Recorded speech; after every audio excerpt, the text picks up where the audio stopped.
Assalamualaikum warahmatullahi wabarakatuh. Alhamdulillahi nahmaduhu wa nasta'inuh wa nastaghfiruh wa na'udzubillahi min syururi anfusina wa min sayyiati a'malina may yahdihillahu fala mudhillalah wa may yudlilhu fala hadiyalah. Allahumma shalli ala sayyidina Muhammad wa ala alihi wa sahbihi ajmain. Amma ba'du, Allahumma rabbi syrah li sadri wa yassir li amri wahlul 'uqdatam min lisani yafqahu qawli. Allahumma faqihna fid dini wa 'allimna tawil. Amin ya Allah ya rabbal alamin. Saudara-saudaraku yang dirahmati oleh Allah Subhanahu wa taala, salah satu kewajiban yang berkaitan dengan kita menunaikan puasa di bulan Ramadan adalah menunaikan zakat fitrah. Kalau kita lihat di dalam kitab-kitab tentang fikih, ya, zakat fitrah ini diwajibkan pada tahun 2 Hijrah.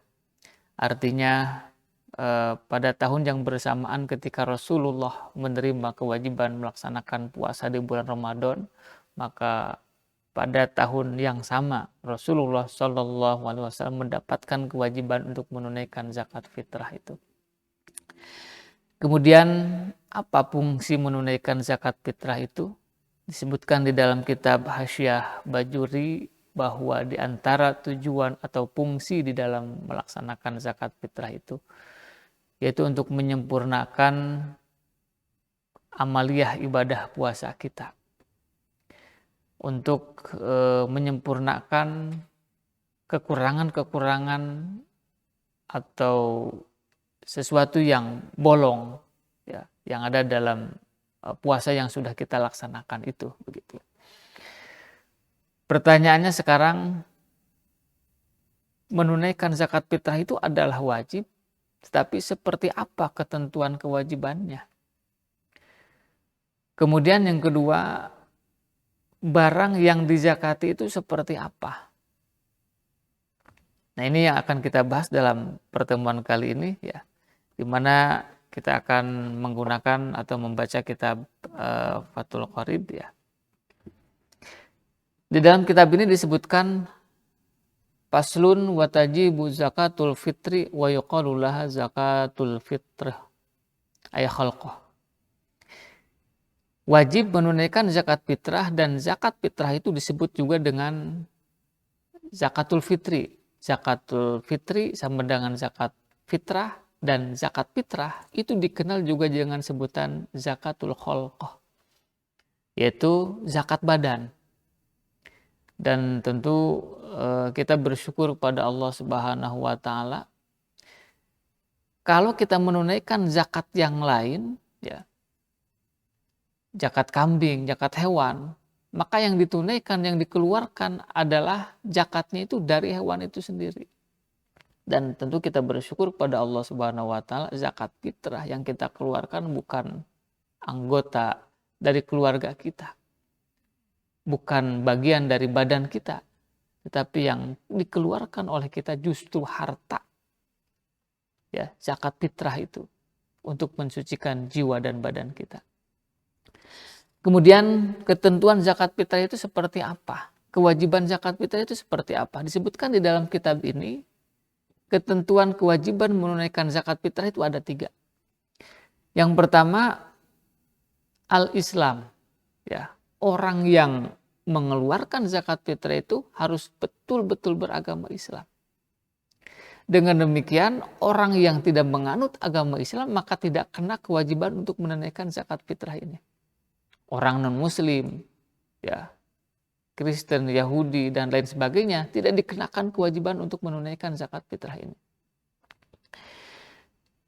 Illa fi raqiqihi wa qaribihi al-muslimaini, kecuali ada kasus orang kafir, non-muslim, punya kerabat, punya pembantu yang agama Islam. Maka kerabat dan pembantu tersebut wajib menunaikan zakat fitrah itu. Itu yang pertama.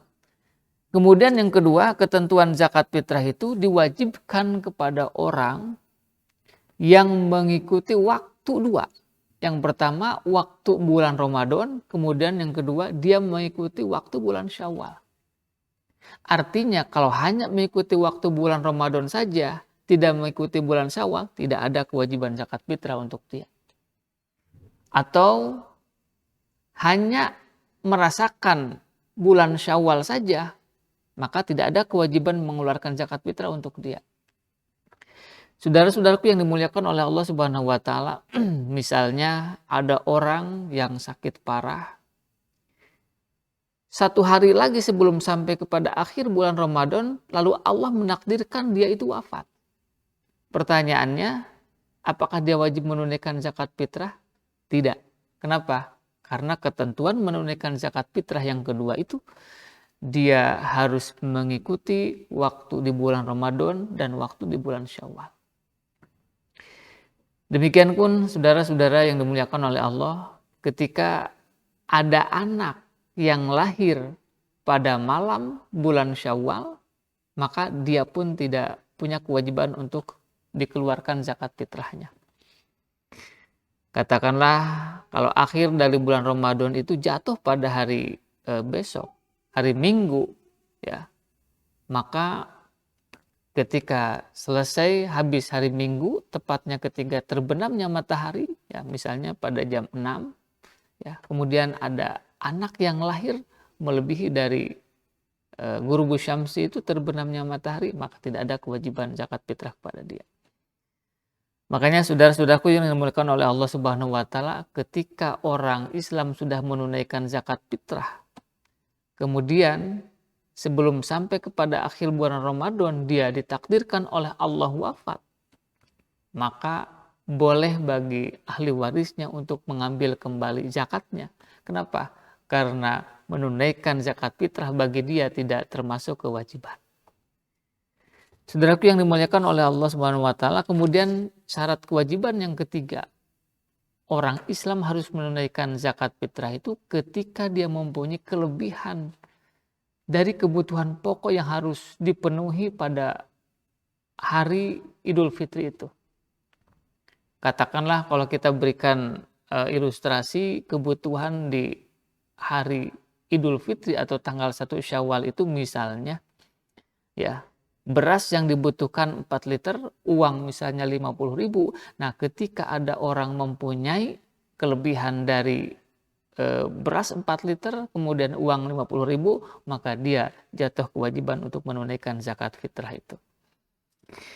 Saudara-saudaraku yang dimuliakan oleh Allah Subhanahu wa taala, nah di dalam kitab ini disebutkan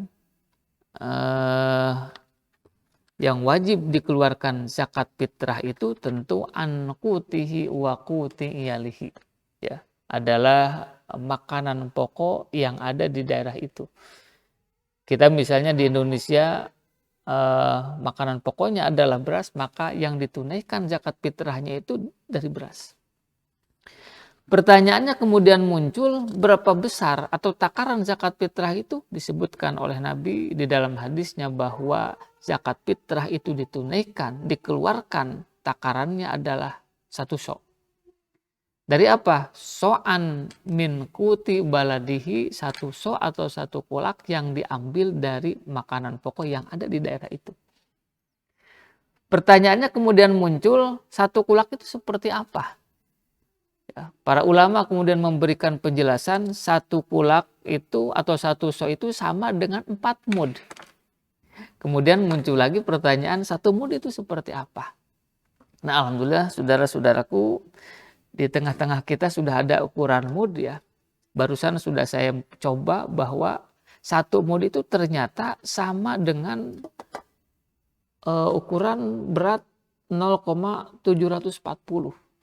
Artinya 0,740 kilogram itu 1 mud. Berarti kalau 4 mud sama dengan, tadi sudah kita coba, itu sama dengan 2,945 ya, kilogram. Ya, berarti mendekati, kalau kita bulatkan itu mencapai berapa? Mencapai 3 kilogram. Nah, dengan demikian 3 kilogram ini saya kira itu merupakan perhitungan yang sudah sempurna begitu ya. Sekarang misalnya di negara kita beredar ada yang mengatakan berat satu sok itu sama dengan 2,5 kilogram, 2,7. Nah, lebih baik kita menyempurnakan zakat fitrah ini ya, lebih sempurna tentunya akan lebih baik, minimalnya berapa? 3 kilogram sesuai dengan yang barusan sudah kita hitung itu. Saudara-saudaraku yang dimuliakan oleh Allah Subhanahu wa taala, kemudian timbul pertanyaan di masyarakat, ada sebuah kasus, ada orang yang dari rumahnya membawa uang ya. Kemudian ketika sampai kepada tempat pengumpulan zakat fitrah di masjid ya, dia menginginkan zakat fitrahnya itu dengan beras. Lalu kemudian dia melaksanakan akad jual beli dengan cara membeli beras yang ada di amilit. Artinya beras yang dikumpulkan dari para muzaki dan belum disampaikan kepada para mustahik. Pertanyaannya, bagaimanakah akad jual beli seperti ini? Apakah dikategorikan sebagai akad yang sah atau tidak? Saudara-saudaraku, sebelum kita menghukumi seperti apa status hukum daripada zakat fitrahnya, kita tentunya harus mengetahui seperti apa aturan atau syarat sah di dalam jual beli itu. Di dalam kitab ini ada 5 persyaratan syarat sah jual beli. Yang pertama, barang yang dijual belikan adalah harus barang yang suci. Artinya kalau kita melaksanakan jual beli, barangnya tidak suci, maka tidak dikategorikan sebagai jual beli yang sah. Kemudian yang kedua, syarat sah jual beli itu harus muntafa'an bihi, harus bermanfaat barang yang diperjualbelikannya. Kemudian yang ketiga, barang yang diperjualbelikannya itu harus maqduron ala taslimihi, harus mampu untuk diserah terimakannya. Kira-kira kalau barang atau beras yang ada di amilin itu bisa nggak kita serah terimakannya? Untuk diserah terimakannya saya kira bisa-bisa saja. Tetapi lihat persyaratan yang keempat, barang yang dijualkan itu atau lil aqid alaihi wilayah. Orang yang melaksanakan akad, orang yang menjual ya, sebelum barang itu dijual, barangnya harus merupakan milik sempurna bagi dia. Dengan demikian, kalau barangnya minjem dari orang lain, apalagi mencuri dari orang lain, maka itu tidak sah dikategorikan sebagai jual beli.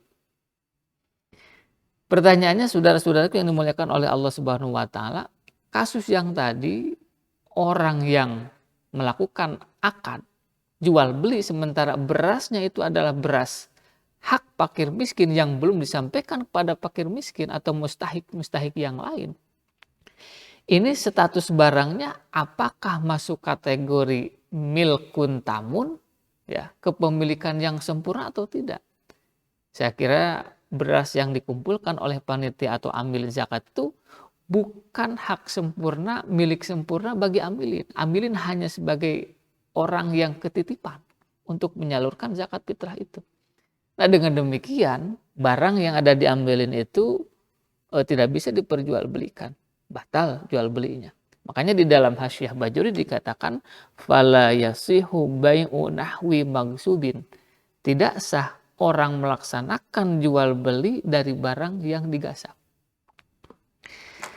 Kemudian yang kelima, saudara-saudaraku yang dimuliakan oleh Allah Subhanahu wa taala, syarat sah di dalam jual beli itu tentu harus ada akad ijab dan qabul. Saudaraku yang dimuliakan oleh Allah, dengan adanya syarat sah yang barusan ini kita bisa melihat ya, praktek yang tadi itu tidak bisa dikategorikan sebagai praktek dari mengeluarkan zakat fitrah yang benar menurut tuntunan ajaran agama Islam. Pilihannya bagi kita, kalau kita ingin menunaikan zakat fitrah dengan beras, kemudian kita tunaikan zakat fitrah dengan beras, itu lebih bagus. Kalau misalnya tidak bisa menunaikan zakat fitrah dengan beras, ya karena mungkin dianggap lebih ribet, maka tunaikanlah zakat fitrah itu dengan apa? Dengan uang. Karena ulama ada yang membolehkan zakat fitrah itu dengan harganya. Ya, di dalam kitab Madzhabul Arba'ah disebutkan bahwa mengeluarkan zakat fitrah boleh dengan uang. Bahkan dalam mazhab Syafi'i pun Imam Asy'arani mengatakan berpendapat bahwa boleh menunaikan zakat fitrah itu dengan apa? Dengan harganya, dengan uang. Saudara-saudaraku yang dimuliakan oleh Allah Subhanahu wa taala, mudah-mudahan penyampaian yang barusan ini menjadi acuan buat kita sehingga kita bisa memahami ketentuan atau aturan-aturan yang ada kaitannya dengan zakat fitrah sehingga menambah kemantapan ya, kehusyuan kita di dalam kita melaksanakan atau menunaikan zakat fitrah ini. Inilah saudara-saudaraku yang bisa disampaikan pada kesempatan kali ini. Terima kasih. Wassalamualaikum warahmatullahi wabarakatuh.